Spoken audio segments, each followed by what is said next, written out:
Bonjour à toutes et à tous, soyez les bienvenus. Ça y est, B-News est de retour. B-News revient pour une nouvelle saison.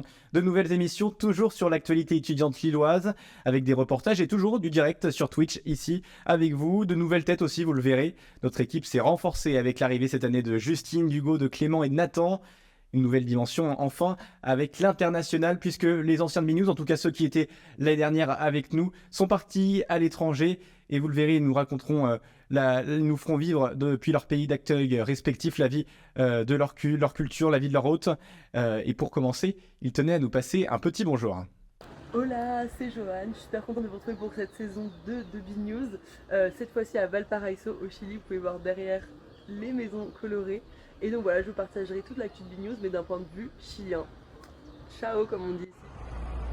Bonjour B-News, heureux de vous retrouver pour cette deuxième saison. Ça y est, la saison 2024-2025 est lancée. On est heureux, mais vous le voyez, aujourd'hui je ne suis pas dans les studios de l'ESJ parce que cette saison va être un petit peu particulière. En effet, les journalistes de B-News sont cette année en échange. Et donc du coup, pour moi, je suis à Cordoba en Argentine et on va profiter de cet échange pour essayer d'incorporer des contenus à l'étranger dans les lives. Les lives qui vont d'ailleurs continuer, le premier aujourd'hui, qui continue aussi grâce à l'équipe qui est sur place et qui de plus s'est agrandie et on est très très fiers, ça nous fait plaisir que le média continue. Donc voilà, merci beaucoup à tous et je vous laisse avec ce premier reportage et on se retrouve avec des contenus encore plus élaborés. Au revoir B-News, à plus. Voilà, merci à eux. Merci aussi à Juliette qui est à l'étranger, qu'on retrouvera dans de futures émissions, qui n'a pas pu nous envoyer de vidéos. On la retrouvera, en tout cas on retrouvera aussi Johan tout à l'heure dans l'émission pour une petite chronique. Il y a quelques jours, nous nous sommes rendus à la cathédrale Notre-Dame de la Treille, en plein cœur du Vieux-Lille.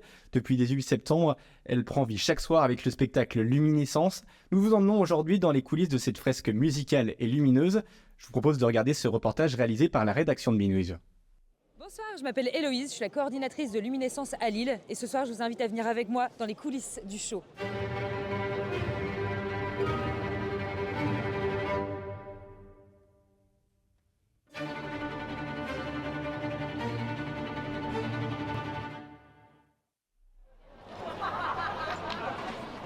Pour ma part, c'est moi qui ai offert ça à mon copain et donc c'était faire une activité parce qu'on en avait déjà fait une un peu du même type à Paris. Et c'était un peu le côté où il y avait la vue et l'ouïe mélangées et faire une activité aussi qui changeait en fait du quotidien. Le spectacle son et lumière, c'est quand même quelque chose qu'on n'a pas souvent ici, du coup on s'est dit qu'on allait découvrir ça, on a eu des bons échos par des amis. On attend quelque chose d'exceptionnel comme il a été présenté sur les présentations et la publicité, donc on espère en avoir plein les yeux.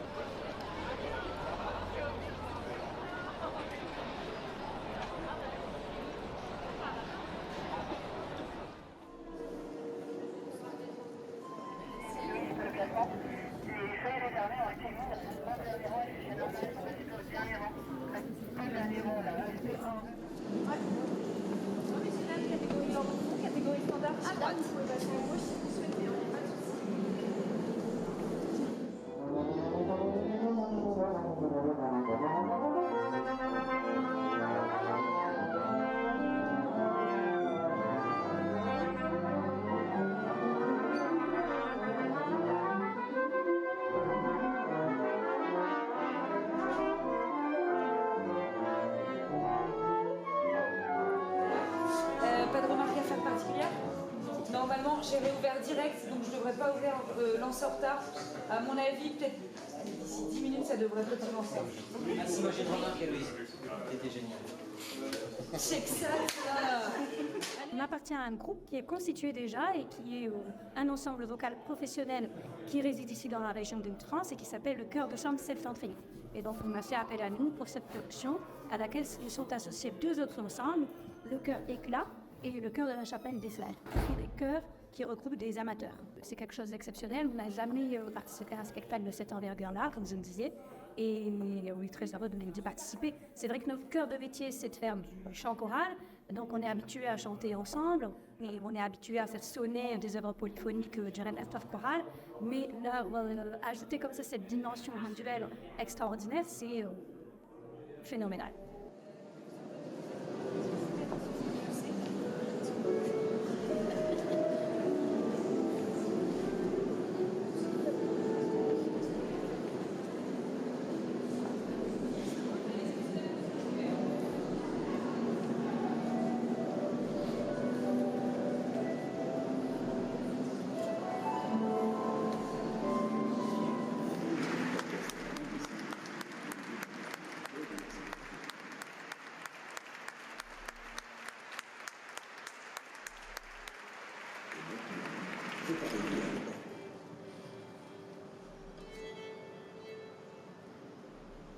Ok, que tu te lances.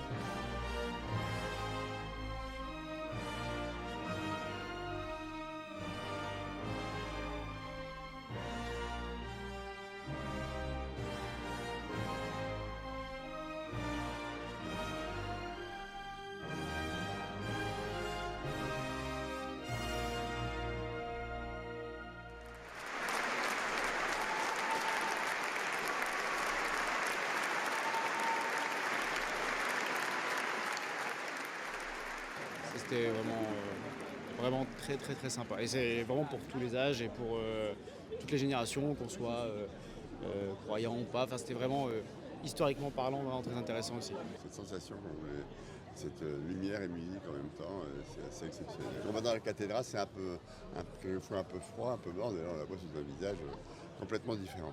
Moi je trouve ça sympa, on voit les différents traits architecturaux des bâtiments et tout, et c'est super sympa, et franchement c'est une bonne expérience à réaliser.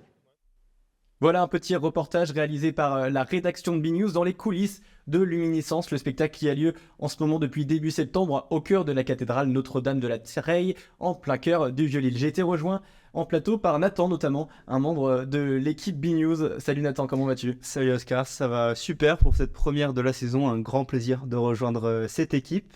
Et notamment pour commencer avec notre première interview avec l'équipe de Luminescence qui est avec nous aujourd'hui.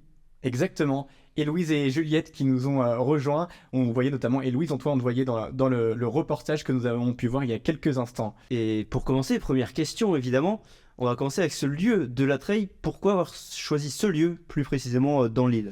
Ça a été choisi parce que justement c'est vraiment la cathédrale de la Treille est l'emblème de l'île.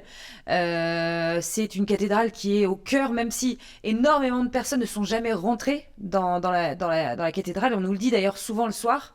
Tout le monde est déjà passé devant. Tout le monde connaît plus ou moins sa reconstruction parce qu'elle est quand même assez particulière. Elle mêle un peu deux styles.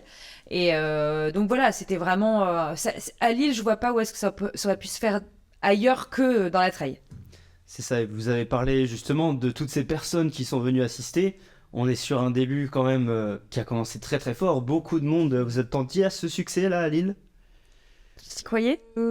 Franchement, on savait que ça allait bien fonctionner. Voilà, on savait qu'à Lille, ça a pris énormément. On est quand même une ville très ouverte sur la culture. Donc voilà, on sentait que ça allait quand même bien fonctionner. Mais à ce point-là, on est full, enfin peut-être tous les soirs, donc c'est super cool de voir autant de monde qui soit attiré par ce spectacle et qui viennent voir, et surtout avec autant de retours positifs, ça fait plaisir. Ouais, et puis là on est déjà à 35 000 billets vendus sur un mois et une semaine, donc c'est considérable, on est quasiment sold out tous les soirs, on fait 3 représentations par soirée, 4 jours par semaine, et c'est plein, et puis c'est un plaisir parce que les gens arrivent, ils sont contents de venir voir ça, c'est un loisir.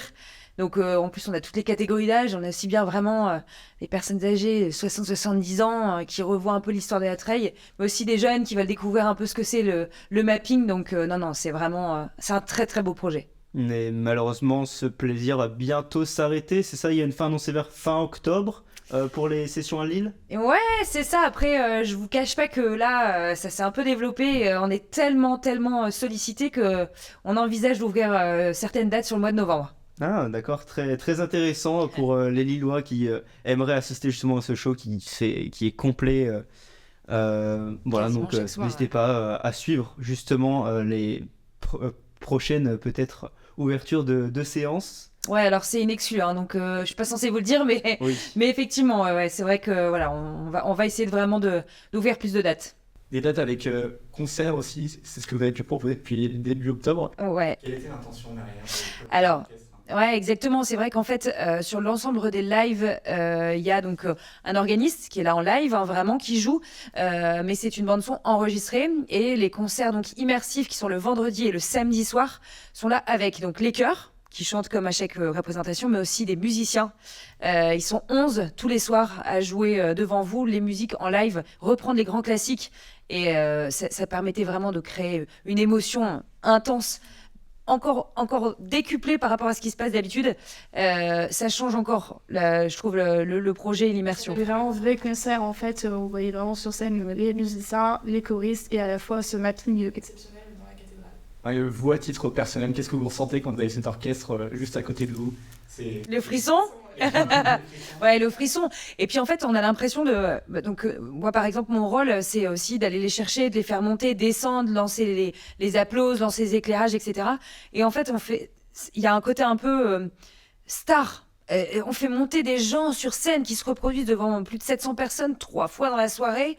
Il y a une pression, il y a une ambiance, mais une bonne pression. Donc voilà, ça met, même pour nous, hein, on le fait pourtant tous les soirs là, depuis déjà 1 mois et demi. Et en fait, on a toujours ce petit truc chaque soir qui nous...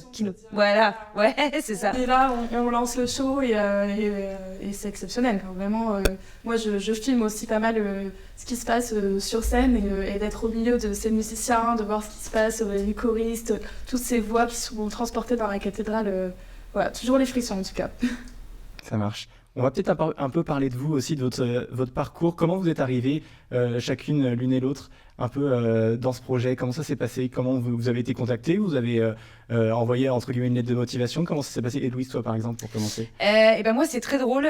Pas du tout. Moi, je me suis mise à mon compte donc, depuis une petite année.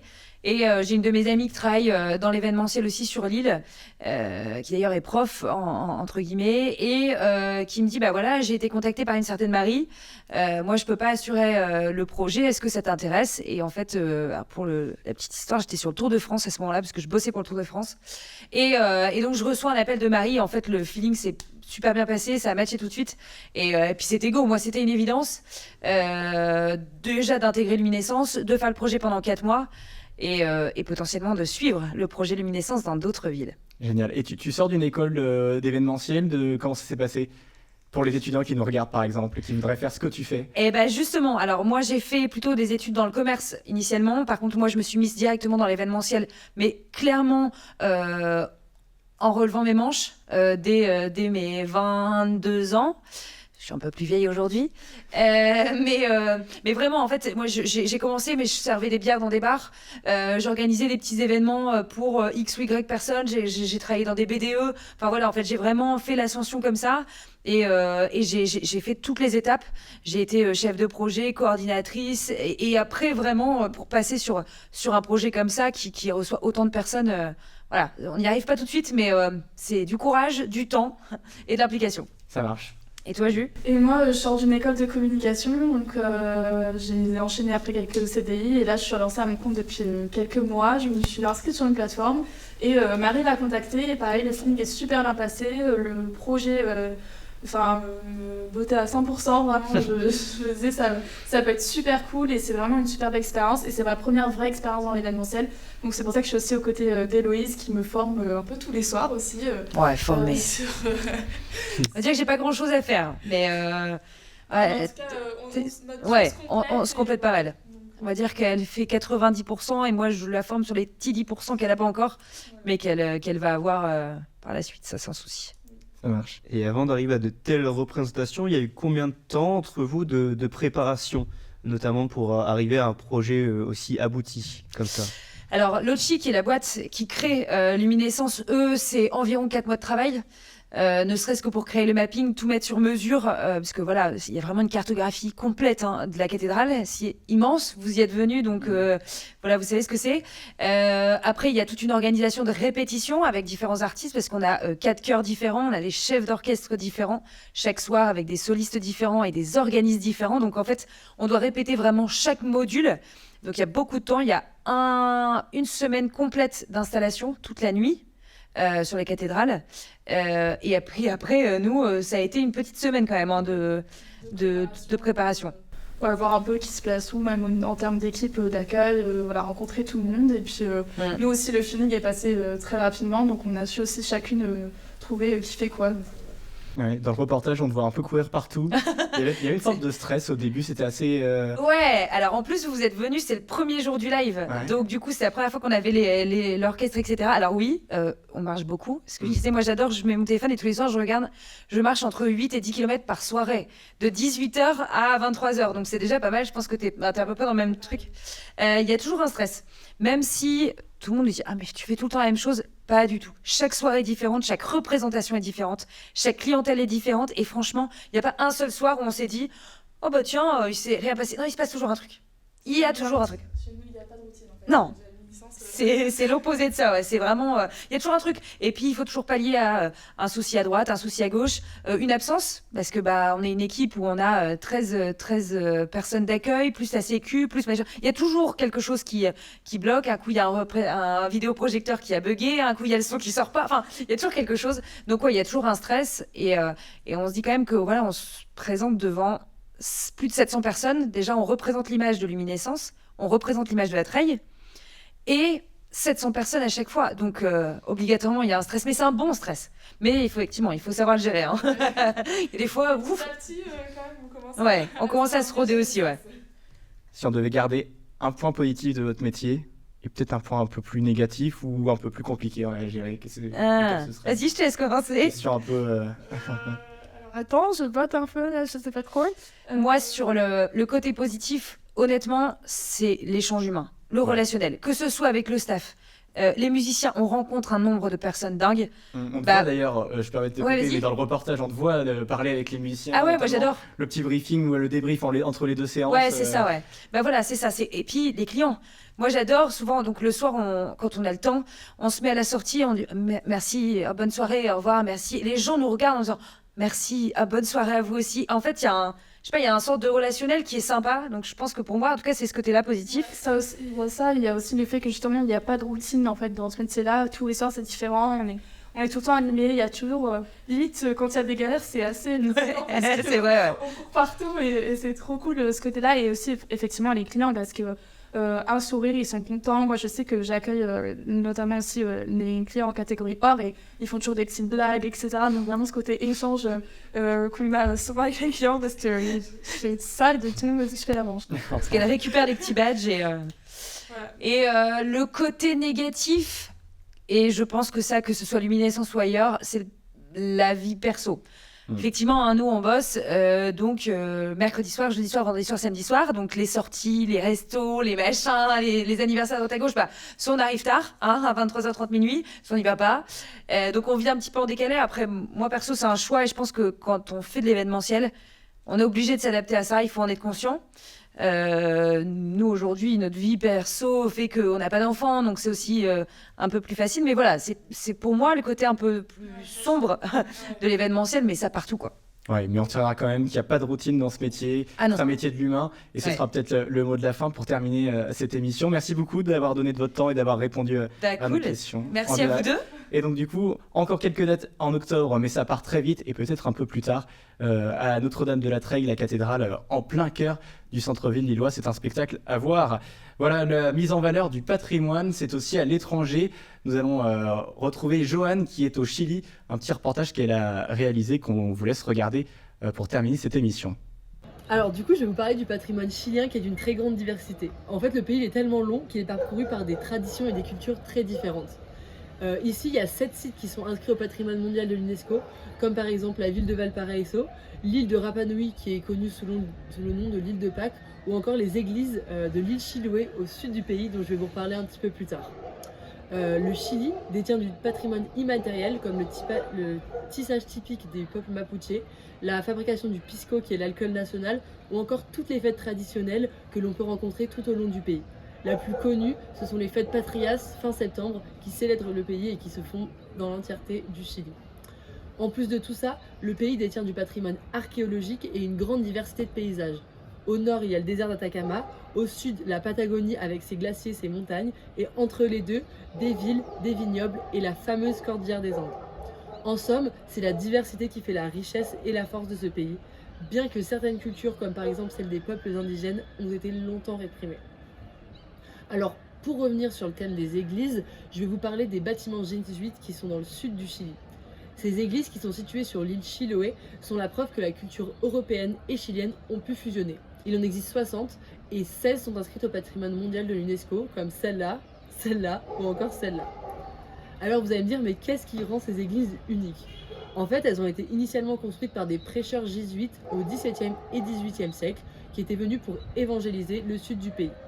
Par la suite, d'autres religieux ont poursuivi ces traditions, mais aussi les charpentiers des communautés qui vivaient dans cette région-là. Ces églises sont parfaitement intégrées dans le paysage de l'île et intègrent les valeurs spirituelles des communautés qui vivent là-bas. Leur parvis incarne la communication avec la mer et sont le lieu des fêtes religieuses. C'est pour toutes ces raisons qu'elles incarnent, comme je l'ai dit, le mélange de la culture européenne et chilienne. Ces églises, elles rencontrent quand même certains problèmes au niveau de leur conservation. Comme elles sont situées au centre du développement économique de la région, il est vraiment difficile de rétablir et reproduire une culture locale d'entretien de ces bâtiments et de continuer à les utiliser à des fins religieuses.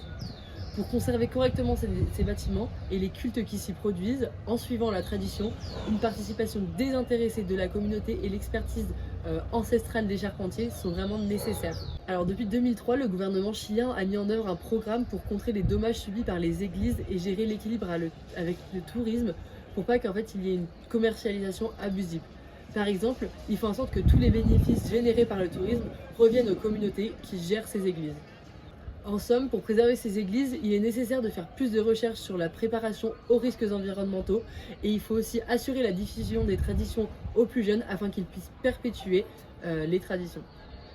Voilà, merci Johan pour cette petite chronique qui nous permet de conclure cette émission avec la vision du patrimoine depuis le Chili. Merci Nathan d'avoir été avec moi pour co-présenter cette émission. Voilà, c'était la première émission de la saison. On espère qu'il y en aura d'autres et sûrement il y en aura d'autres. On se retrouvera tout au long de cette année avec de nouveaux reportages sur la vie étudiante lilloise. À très bientôt, prenez soin de vous et à bientôt.